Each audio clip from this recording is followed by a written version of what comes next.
Red Bull's chief Formula One advisor Helmut Marko believes that 4 wins in a row for Red Bull could turn into 6 as F1 prepares for races in Azerbaijan and Canada. In recent weeks, his drivers, Max Verstappen and Sergio Perez, have led the team to victories in Italy, Miami, Spain and Monaco, with Verstappen returning to the top of the Drivers' Championship. The runners included victories at circuits where Ferrari appeared to have the fastest car, such as Monaco, where Perez won unexpectedly.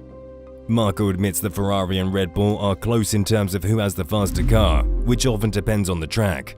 However, victories at Ferrari-favored circuits are significant achievements for Red Bull. We have circuits where we are the stronger side, but also some where Ferrari is strongest. Thank God, at the 2 circuits where Ferrari generally had the strongest car, in Barcelona and Monaco, we were able to win. We're happy about that. But the team is now ready to head to tracks that their simulations predict will favor Red Bull over Ferrari. Marko stated, "We are also optimistic towards Baku and Montreal, where the straights are longer again, and our top speed comes to the rescue.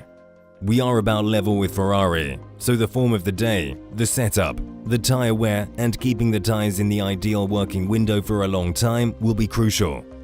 Nonetheless, Red Bull has challenges that must be resolved. Max Verstappen was forced to abandon his final qualifying lap at the Spanish Grand Prix due to a defective DRS flap. While Red Bull believed it had resolved the issue between qualifying and the race, it resurfaced on Sunday, hampering Verstappen's path to an improbable victory after erstwhile leader Charles Leclerc's retirement. According to Red Bull's chief engineer Monaghan, the team has learned its harsh lessons and implemented a permanent repair after throwing its engineers at the problem prior to the Monaco Grand Prix. "Our DRS problem was self-inflicted, I think, if we are honest, so now we've learned our rather painful lessons." There is a sigh of relief after the work that some very clever people did, the research and the checks. They did a phenomenal job in a very short period of time. The challenges changed from circuit to circuit, the wait time changes, the speed of opening changes, the conditions change. I'm confident, much happier based on what we learned coming out of Spain. I suppose the galling part is the lesson we had to be handed on a silver platter. So yeah, take that one on the chin and move on. While the problem appeared to be overcome in Monaco, where the DRS flap was deployed at low airspeed, Baku poses an entirely new challenge, with high speeds of nearly 340 km per hour on its 2.2 km long straight. Monaghan admitted that the Azerbaijan Grand Prix this weekend will determine whether Red Bull's optimism is justified. Baku presents slightly different problems. Your opening speed is 160 km an hour in Monaco. In Baku, it's 300. So it's not really about weight on the flap, it is lifting it up against its own aero load. I think it would be foolish to rest on our laurels. We know what we did wrong. It was in our remit to fix it, so thus far we're okay.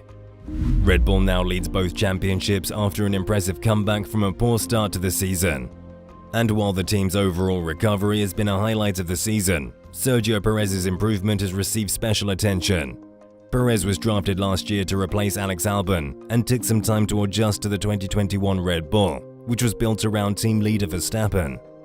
The Mexican driver managed 1 win and 5 podiums, while Verstappen took the world title, but convinced the team to keep him on for 2022. Verstappen and Perez started on a level playing field with the all-new RB18, and while Verstappen still has the advantage over his experienced teammate, Perez has found his best form in recent races, winning the Monaco Grand Prix after out-qualifying Verstappen.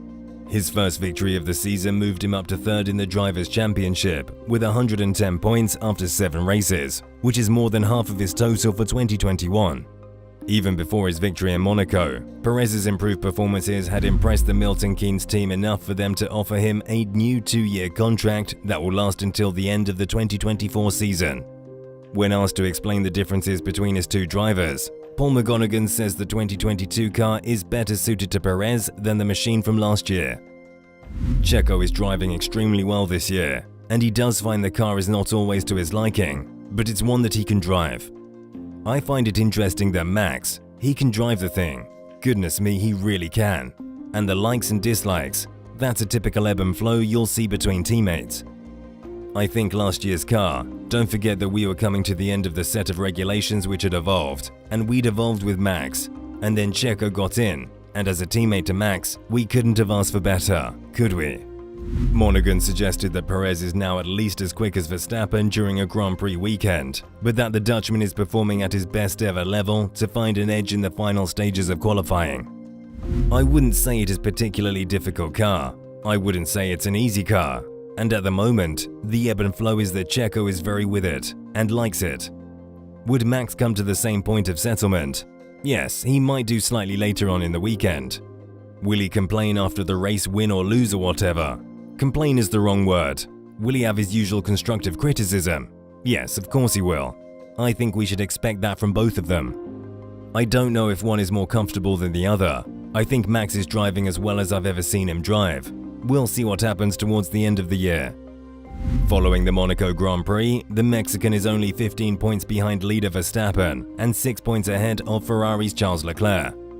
The Spanish Grand Prix team orders controversy heightened tensions in the camp, but it was quickly followed by the Monaco victory and subsequent confirmation of a 2-year contract extension. And Red Bull boss Christian Horner insisted that the team doesn't care which of its drivers wins the championship. It doesn't matter to us which of the two is world champion. Of course, the constructors is enormously important. But whether it's Max or Checo, they're both Red Bull drivers, and they've both got the same chance. Of course, it's a long season, and it will have its ebbs and flows, but it's great to have both drivers right at the sharp end. Checo is in the form of his career, and he's doing a great job, and it's not a one-off. I mean, we saw his pole position in Jeddah, and he's really hitting a rich vein of form, so that's fantastic for us, but we need both drivers working the way they are together. Because Ferrari had the quicker car, certainly in qualifying, whether it was in the races is unknown, but they are massive opponents, and we've got to work collectively to make sure that we get both drivers ahead of them. Asked if Perez had a point to prove heading into Monaco, Horner said, "He's always enjoyed this track. I remember when he drove for me in GP2 here.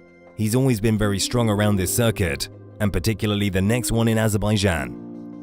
We discussed obviously immediately following the race in Barcelona, and there was absolutely zero issue. He understood very clearly what the picture was. I think he's just in a great space at the moment. His confidence is high, he's driving very well, and the time difference between him and Max is much closer. Perez himself stated that he had no reservations about having the opportunity to fight for wins and the title. It's fairly clear. They didn't need to say it, but it's clear. I think on my side of the garage it's clear, and inside the team. Otherwise I wouldn't be here, so it's fairly clear. Verstappen meanwhile insisted that his friendly relationship with Perez would not be impacted even if they become embroiled in a title battle. Why would that change? We work really well as a team.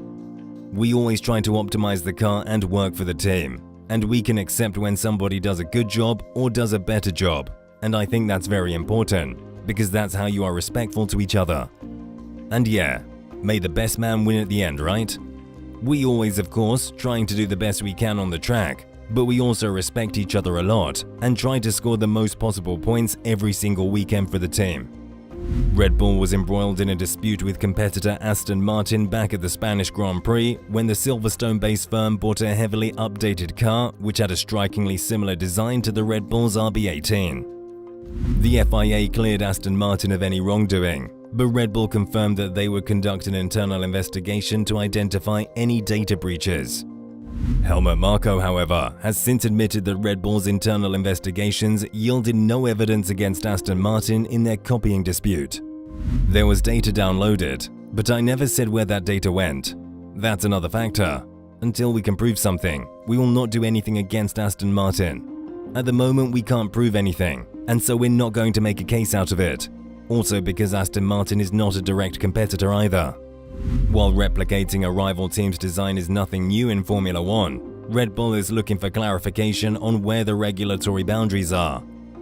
Marko believed that Red Bull's desire for clarity on the regulations was understandable, citing Ferrari's Monaco GP protest as an example of wanting more clearly defined rules. We do want clarification from the FIA. If you take Ferrari's argument, we are also talking about clarity on the rules. How far can you go? After all, we have a junior team AlphaTauri. If you interpret this case consistently, then AlphaTauri could also work more closely with us. It's all difficult to understand. If you look at the whole timeline, there are even more inconsistencies. But if you can't prove it in black and white, then you have to let it go. Since it's not a direct competitor of ours, we're not completely on top of it either. In short, at the moment there is no evidence that Aston Martin has actually copied us, except that the two cars are very clearly similar. What do you think of the Aston Martin Red Bull controversy? Do you believe any nefarious activities occurred? Returning to the beginning of the video, do you believe Red Bull will have a pacing advantage in Azerbaijan and Canada? We'd love to hear from you in the comments section below. Thank you for watching. If you liked the video, please consider liking and subscribing to the channel. And don't forget to click the bell button to be notified of future videos.